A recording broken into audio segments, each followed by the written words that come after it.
ప్రేమిస్తావా? అయితే నాకు విల్లా కొని. పెళ్ళంటావా? 5 కేజీల బంగారం కొని. ఇవి 2 కొనిచ్చిన తర్వాత నువ్వెవరో నేనెవరో అంటుంది అశ్షూర్ రెడ్డి. నేను ఎందుకు ఇలా మాట్లాడుతున్నా అంటే, అశ్షూర్ రెడ్డి ధర్మేంద్ర అనే ఒక పర్సన్ దగ్గర, ఐటీ ఎంప్లాయీ దగ్గర 10 కోట్లు, ఆల్మోస్ట్ 10 కోట్లు, 9.5 కోట్లు, 10 కోట్ల దాకా డబ్బులు తీసుకొని, ప్రేమాన్ని నమ్మించి, పిల్లని నమ్మించి, దాని తర్వాత విల్లా తీసుకొని, 5 కేజీల బంగారం తీసుకొని, తర్వాత గుడ్ బై చెప్తుందట. ఆ ధర్మేంద్రకి ఖాళీ కేసు పెట్టాడు. అది నిజమా కాదా అని చెప్పేసి వాళ్ళ ఇంట్లో వాళ్ళని అడిగితే, వాళ్ళ తండ్రి అయితే నిజమే అని చెప్పేసి అంటున్నాడు. అశ్షూర్ రెడ్డి వాళ్ళ ఫాదర్ నిజమే అంటున్నాడు. ఇది ఎంతవరకు నిజం? ఆ ధర్మేంద్ర నిజంగానే ధర్మం చేసిండా లేదా అనే విషయం పైన మాట్లాడడానికి మన ముందున్నారు భరద్వాజ్ గారు. నమస్తే సార్. నమస్తే అండి. ప్రేమ పెళ్ళి బ్రేకప్ అంటుంది అశ్షూర్ రెడ్డి. ప్రేమకి పెళ్ళికి 10 కోట్లు, ఆమెను పెళ్లి చేసుకోవాలంటే 10 కోట్లు ఇవ్వాలని డిమాండ్ చేసి. 10 కోట్లు అనేది కాదండి, అంటే అతను ఎన్ఆర్ఐ, ఇక్కడ ఈ దేశంలో కాదు అతను ఉండేది. ఆ వైవి ధర్మేంద్ర అనేటువంటి వ్యక్తి విదేశీయుడు. ఆయన ఈ దేశానికి వచ్చినప్పుడు ఆయన తండ్రి గారు కేసు పెట్టాడు. ఆయన కాదు కేసు పెట్టింది, ఓకే, ఆయన తండ్రి గారు సత్యనారాయణ గారు కేసు పెట్టాడు. మా అబ్బాయి మోసానికి గురయ్యాడు అని. అంటే ఆయన ఇక్కడికి వచ్చినప్పుడు అశ్షూర్ రెడ్డిని కలుసుకుని తను ఆవిడని ప్రేమిస్తున్నట్టుగా చెప్పి ఆ ప్రతిపాదన చేసినప్పుడు వాళ్ళిద్దరూ కలిసి ట్రావెల్ అయ్యి, ఓకే నీ పెళ్ళిని నేను యాక్సెప్ట్ నీ ప్రేమని నేను యాక్సెప్ట్ చేస్తున్నాను అని ఆవిడ కన్ఫర్మేషన్ ఇచ్చి నెమ్మదిగా తన ఆర్థిక అవసరాలు తీర్చుకుంటూ ఒక ప్లాట్ కొని, కొంత బంగారం కొని, ఈ కార్యక్రమాలలో విడతల వారీగా అతని దగ్గర నుంచి డబ్బు తీసుకుంటా ఉంది. నగల రూపంలోనూ ఇతరత్ర రూపాల్లోనూ ఈవిడ కొంత ఆస్తులు ప్రొక్యూర్ చేసింది. ఈ ప్రాపర్టీ ప్రొక్యూర్మెంట్ ప్రోగ్రామ్ వాళ్ళు క్యాలిక్యులేట్ చేస్తే వాళ్ళకు వచ్చినటువంటి ఫిగరు 9.5 crore అని. 9.5 CR. సో ఆ డబ్బులకి మేము మోసపోయాం. అంటే పెళ్ళికి వాళ్ళ కుటుంబం కూడా ఓకే చెప్పింది, కానీ తర్వాత ముఖం చాటేస్తున్నారు అనేది ఈయన ఆరోపణ. అంటే ఇప్పుడు పెళ్లి చేసుకుంటే ఈ కేసు ఉండదా అనేది ఒక డౌట్. కానీ రోడ్డు మీదకి వచ్చేసింది విషయం. ఆవిడేమో నేను గుళ్ళు గోపురాలు తిరుగుతున్నాను అని ఆ తరహా ఫోటోలు ఆధ్యాత్మిక ప్రయాణంలో ఉన్నట్టుగా కొన్ని ఫొటోస్ ఆవిడ సోషల్ మీడియాలో డంప్ చేస్తున్నారు. స్పిరిచువల్ పాత్ ఫొటోస్ పెడుతున్నారు. ఈ పెడుతున్నటువంటి క్రమంలో తన మీద సోషల్ మీడియాలో జరుగుతున్నటువంటి ప్రచారం దుష్ప్రచారంగా భావించి లీగల్గా నేను ప్రొసీడ్ కావాల్సి ఉంటుంది, దయచేసి ఇలాంటి వార్తలు మీరు ప్రపంచం ముందు సర్క్యులేట్ చేయకండి అని ఒక వార్నింగ్ కూడా ఇచ్చేసింది ఆవిడ. అయితే ఇదే సమయంలో ఆవిడ తండ్రి గారు హుటాహుటిన వైజాగ్ నుంచి హైదరాబాద్ రావటము, ఇక్కడ న్యాయ నిపుణులతో సంప్రదింపులు జరపటము. అంటే సిసిఎస్లో ఆల్రెడీ కేసు ఫైల్ అయి ఉంది. కేసు ఫైల్ అయిన తర్వాత వాళ్ళు చొరవ చూపి వెళ్ళి అరెస్ట్ చేస్తే ఏమిటి పరిస్థితి? కాబట్టి ముందస్తు బెయిల్కి ఏదైనా ఛాన్సెస్ ఉంటాయా అంటే ఆ మేరకు అడ్మిట్ చేసినట్టే, వివాదం ఉంది అనే దాన్ని అడ్మిట్ చేసినట్టుగానే చూడాల్సి వస్తుంది. అయితే అంత డబ్బులు నిజమా కాదా, దానిలో ఏవైనా వీళ్ళకి వేరే అభిప్రాయాలు ఉంటే ఉండవచ్చు. సో ఇప్పుడు ఆ అమ్మాయి ఫాదర్ వచ్చాడంటే విషయం ఏదో ఉంది అనే కదా అర్థం. ఆయన కొంత కన్ఫర్మ్ చేస్తున్నట్టుగానే మాట్లాడాడు కూడా ఆయన సన్నిహితులతో. అవును. మాట్లాడిన తర్వాత ఇప్పుడు ఆయన వచ్చి న్యాయ నిపుణులతో మాట్లాడుతున్నాడు. ఈఎంఐ కూడా ప్రస్తుతం ఆ పనిలో ఉన్నారు కాబట్టి లీగల్ డిస్ప్యూట్గా దీన్ని నడపాలనుకుంటున్నారా, లేదు ఈలోపు పోలీసు వాళ్ళు పిలిచి పంచాయతీ ఏమన్నా పెడతారా, పెడితే ఈ డబ్బులు వెనక్కి ఇవ్వమంటే ఇవ్వడానికి సిద్ధంగా ఉన్నారా అంటే ఏముంటాయి, వాళ్ళు ఇచ్చినటువంటి నగలు ప్రాపర్టీసు మీ పేరుతో ట్రాన్స్ఫర్ చేసేస్తాం, ఈ నగలు మీరు ఇచ్చిన నగలు మా దగ్గరే ఉన్నాయి, వీటి తీసేసుకొని క్లోజ్ చేసేయండి వ్యవహారం. అంటే సార్ నేను విన్నది ఏంటంటే ట్రాన్సాక్షన్ మొత్తం ఆన్లైన్లోనే జరిగినట్టు తెలుస్తుంది. డబ్బులు పంపిణీ జరిగింది ఆన్లైన్లో, కానీ కొనుగోళ్లు జరిగేగా. నగలు కొనిపెట్టాడండి ఆయన. ఆ నగలు కూడా భారీగానే కొనిపెట్టి ఉండదు. 5 కిలోల నగలు కొన్నారని చెప్పేసి అది భారీ అమౌంటే అవుతుంది కదా, కోట్లల్లోనే. సో బిల్లా కొన్నారు అని అంటున్నారు. అది 3 కోట్లు విలువ చేసే విల్లా అని చెప్పేసి విన్నాము. ఇవన్నీ కలిపితే ఆన్లైన్ ట్రాన్సాక్షన్స్లో వచ్చిన డబ్బులు ఇప్పుడు ఈ విల్లాకి ఆయనకి సంబంధం లేదు అనొచ్చు. ఈవిడ పేరుతో రిజిస్ట్రేషన్ ఉంటే సంబంధం లేదు ఆయన కొనలేదు, ఆయన ఇక్కడికి వచ్చాడు, మాతో మాట్లాడాడు, ఉమ్, ఇది నేను ఇచ్చిన డబ్బులతో అని ఇప్పుడు అంటున్నాడు.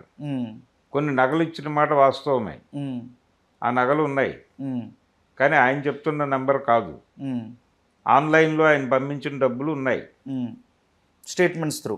ఆ డబ్బులు వచ్చేస్తాం అంటే ఆయన ఏమైనా చేయగలడా?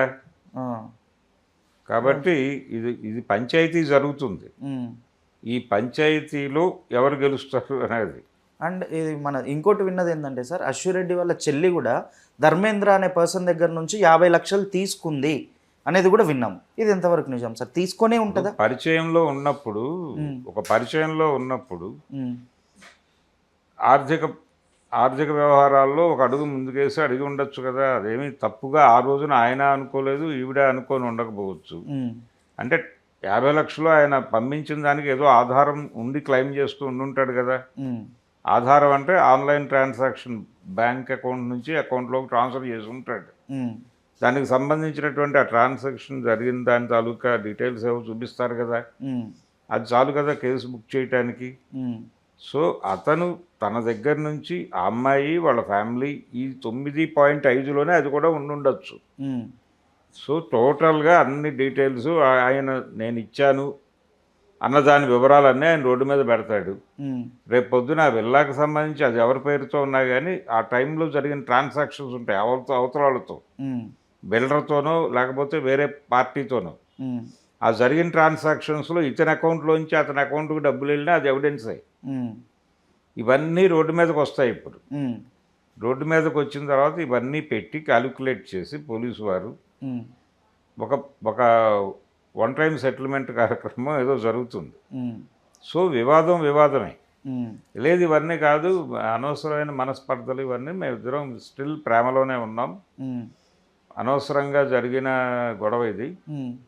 సో మేము రేపు ఎల్లుండో పెళ్లి చేసుకుని ఆ విల్లాలో కాపురం చేయబోతున్నాం అన్నా చేయగలిగింది ఏమీ లేదు. ఇంకోటి విన్నది ఏంటంటే సార్, ఈ పన్నాగం పన్నింది అశ్విరెడ్డి అండ్ వాళ్ళ బాయ్ ఫ్రెండ్ అట. అంటే బాయ్ ఫ్రెండ్ అని అంటున్నారు కానీ అది కూడా స్పెక్యులేషనే. ఇప్పుడు ఆవిడ రకరకాల ప్రయాణాలు ఉన్నాయి, ఆవిడకి యాంకర్గా ప్రయాణం ఉంది, ఓ బిగ్ బాస్ ఫేమ్ ఉంది. బిగ్ బాస్ అనేది అది మామూలు సాధారణమైన వ్యవహారమే. ఆర్జీవితో పెద్ద ఇంటర్వ్యూ ఫేమ్ ఉంది ఆమెకి. ఉన్నాయి, ఉన్నప్పటికీ కూడా ఆవిడ ప్రయాణం ఒక పద్ధతిలో నడిచింది. ఆ ప్రయాణంలో పరిచయాలు ఉండుంటాయి. ఆ పరిచయాల్లో నుంచి ఒక పరిచయాన్ని తీసుకొచ్చి గ్లోరిఫై చేసి బాయ్ ఫ్రెండ్ అంటున్నారు. ఆ బాయ్ ఫ్రెండ్ అంతకు ముందు ఉండొచ్చు, తర్వాత ట్రావెల్ అయి ఉండొచ్చు. ఈ ప్రయాణంలో కూడా అతని పాత్ర ఉంటే ఉండవచ్చు. 9.5 కోట్లలో ఇతనికి కూడా ఒక 5 కోట్లు ఇచ్చి ఉండొచ్చు, చెప్పలేము, గ్యారంటీలు లేవు. అయితే ఉండొచ్చు కూడా, దేనికి గ్యారంటీలు లేవు జీవితంలో. సో ఏది జరగడానికైనా స్కోప్ అయితే ఉంది. ఇప్పుడు వివాదం అయ్యింది కాబట్టి ఒక పంచాయతీ జరుగుతుంది పోలీసు వారి దగ్గర. ఆ పంచాయతీలో న్యాయబద్ధంగా వాళ్ళు ఏం చెప్పాలో వాళ్ళు చెప్తారు. సెటిల్మెంట్ జరుగుతుంది, ఓ సెటిల్మెంట్ జరుగుతుంది. ఇలాంటివి జరగకూడదు అని ఆయన లేదు. అంటే వాళ్ళిద్దరి మధ్య ఒక ట్రావెల్ ఉందిగా, ఆయన నమ్మాడుగా. ఆ నమ్మకం ఈవిడ నటన అంటారు ఇప్పుడు. లేదు, ఈవిడ కూడా సీరియస్గానే ఉండుండొచ్చుగా. అతని అంటే ఈవిడని విలన్గా చూపించడం అనేది కాకుండా అతని వైపు నుంచి కూడా కొంత సినిమా చూడాల్సిన అవసరం ఉందిగా. టోటల్గా భారం ఈవిడ మీద వేసి వారు గొప్పవారు అనక్కర్లేదు.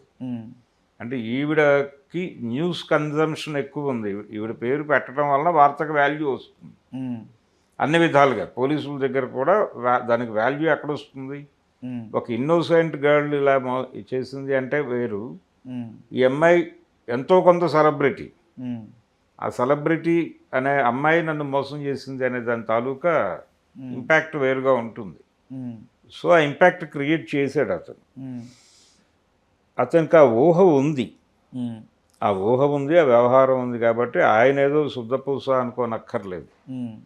వీళ్ళిద్దరూ కలిసి జరిపిన ప్రయాణము, ఒకళ్ళ మీద ఒకళ్ళు కల్పించుకున్న నమ్మకాలు, ఆ నమ్మకాలు వమ్ము కావడానికి దారితీసిన పరిస్థితులు, ఈ కేసులు పెట్టుకునేదాకా వచ్చిన సందర్భం, ఈ మధ్యలో వాళ్ళ మధ్య ఉన్న సంభాషణలు జరిగాయా బ్రేకప్ అనుకున్నారా, ఇవన్నీ కూడా పరిశీలనలోకి తీసుకొచ్చి అప్పుడు ఈ కేసుని ముగించాల్సి ఉంటుంది పోలీసు వారు. ఆల్రెడీ క్రైమ్ అక్కడ రిజిస్టర్ అయిపోయింది కాబట్టి ఇప్పుడు కొత్తగా బయట మీడియా ట్రయల్స్ అక్కర్లేదు. వారు నేరుగా కూర్చోబెట్టి సెటిల్మెంట్ చేస్తారు. అక్కడ సెటిల్ అయిపోయిన తర్వాత అలాగూ రోడ్డు మీదకి వచ్చి మాట్లాడతారు. సార్ ఇప్పుడు నాకు అనిపించేది ఏంటంటే ఫేమ్ ఉంటే చాలా సార్ జనాలని ఎవరినైనా మోసం చేయొచ్చా?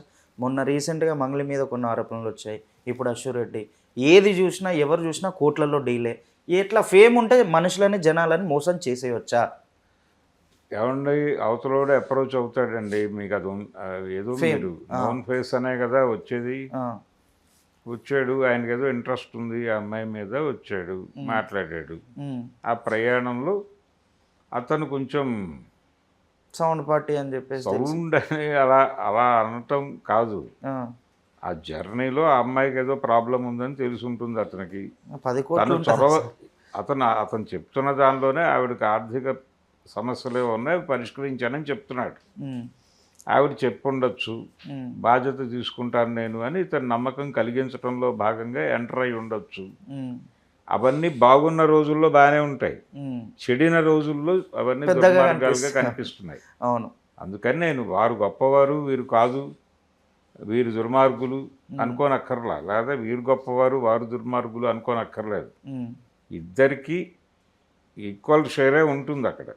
ఇప్పుడు వారి పేరెంట్స్ వీరి పేరెంట్స్ కలిసి కూర్చోవలసిన పరిస్థితి కూడా ఉండింది. ఇప్పుడు కేసు పెట్టింది సత్యనారాయణ గారు, ఆ అమ్మాయి ఫాదర్ వచ్చాడు వైజాగ్ నుంచి. సో వీళ్ళందరూ కలిసి కూర్చుని ఆ నిర్ణయం తీసుకుని సెటిల్ చేస్తారు పోలీసుల దగ్గర, అయిపోతుంది. పెద్ద శిక్షలు పడిపోతాయి, అరెస్టులు జరుగుతాయి, ఏదో జరిగిపోతుంది అని అయితే అనుకోవడం లేదు నేను. ఇది సెటిల్మెంట్ దిశగా నడిచే కేసే.